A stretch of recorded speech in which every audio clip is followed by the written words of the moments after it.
యేసు ప్రభు వారి ద్వారా పొందుకున్న రక్షణ 3 దశలు.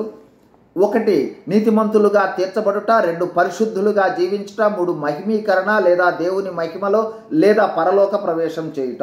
వీటిలో 3వ దశ మరణం ద్వారానే సాధ్యం. మరో విధంగా నూతన జన్మ అనుభవం ద్వారా పరిశుద్ధాత్ముడు విశ్వాసి ఆత్మలో ప్రవేశించుట 1, 2 పరిశుద్ధాత్మ నేతృత్వంలో మానవుడు జీవించుట, 3 శరీరాన్ని విడిచి ఆత్మ పరలోకం చేరుట. ఈ మూడింటిలో 3వ దశ మరణం ద్వారానే సాధ్యం. ఇంకో విధంగా నూతన జన్మ ద్వారా దేవుని రాజ్యంలో ప్రవేశించుట లేదా దేవుని రాజ్య పౌరులుగా వారసత్వాన్ని పొందుట మొదటి దశ. 2 ఈ లోకంలో పరలోక రాజ్య పౌరులుగా జీవించుట 2వ దశ. 3వదిగా పరలోక పౌరులమైన మనము పరలోక మహిమలో ప్రవేశించుట 3వ దశ. ఈ మూడు దశలలో 3వ దశ మరణం ద్వారానే సాధ్యం.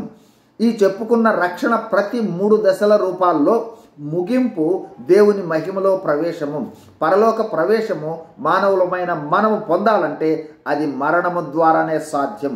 ఇప్పుడు గమనించండి, మరణము అనేది మన పరలోక ప్రవేశానికి దేవుని అనుమతి లేదా వీసా లేదా టిక్కెట్టు. పరలోక పౌరులముగా జీవించే మనకు మన దేశమైన పరలోకమునకు ప్రవేశించుట సంతోషమా దుఃఖమా?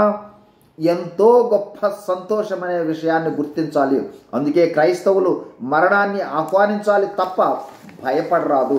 ఇక మరో ప్రాముఖ్యమైన విషయం, పరలోక పౌరులమైన తర్వాత దేవుడు ఈ లోకంలో మనల్ని ఉంచిన ఉద్దేశము మరణాన్ని చూచి భయపడే చింతించే వారికి యేసు ప్రభు వారి రక్షణ సువార్తను ప్రకటించి అవకాశం ఉన్నంత మేరకు అనేకులను పరలోక పౌరులను చేయుట కోసం వారు కూడా మరణము పరలోక ప్రవేశానికి అనుమతిగా గుర్తించి మరణాన్ని సంతోషమైన అనుభవంగా భావించేందుకు మనది యాత్రా జీవితం కావున మరణము అంటే మన ఇంటికి లేదా మన ఇంటికి మనం వెళ్ట లేదా మన దేశానికి లేదా మన లోకానికి మనం వెళ్ట అనే అర్థం.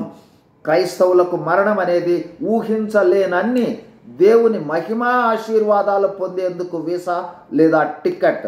సువార్తను ప్రకటించండి, అనేకులను పరలోక మహిమ పొందుటకు ప్రయాసపడండి.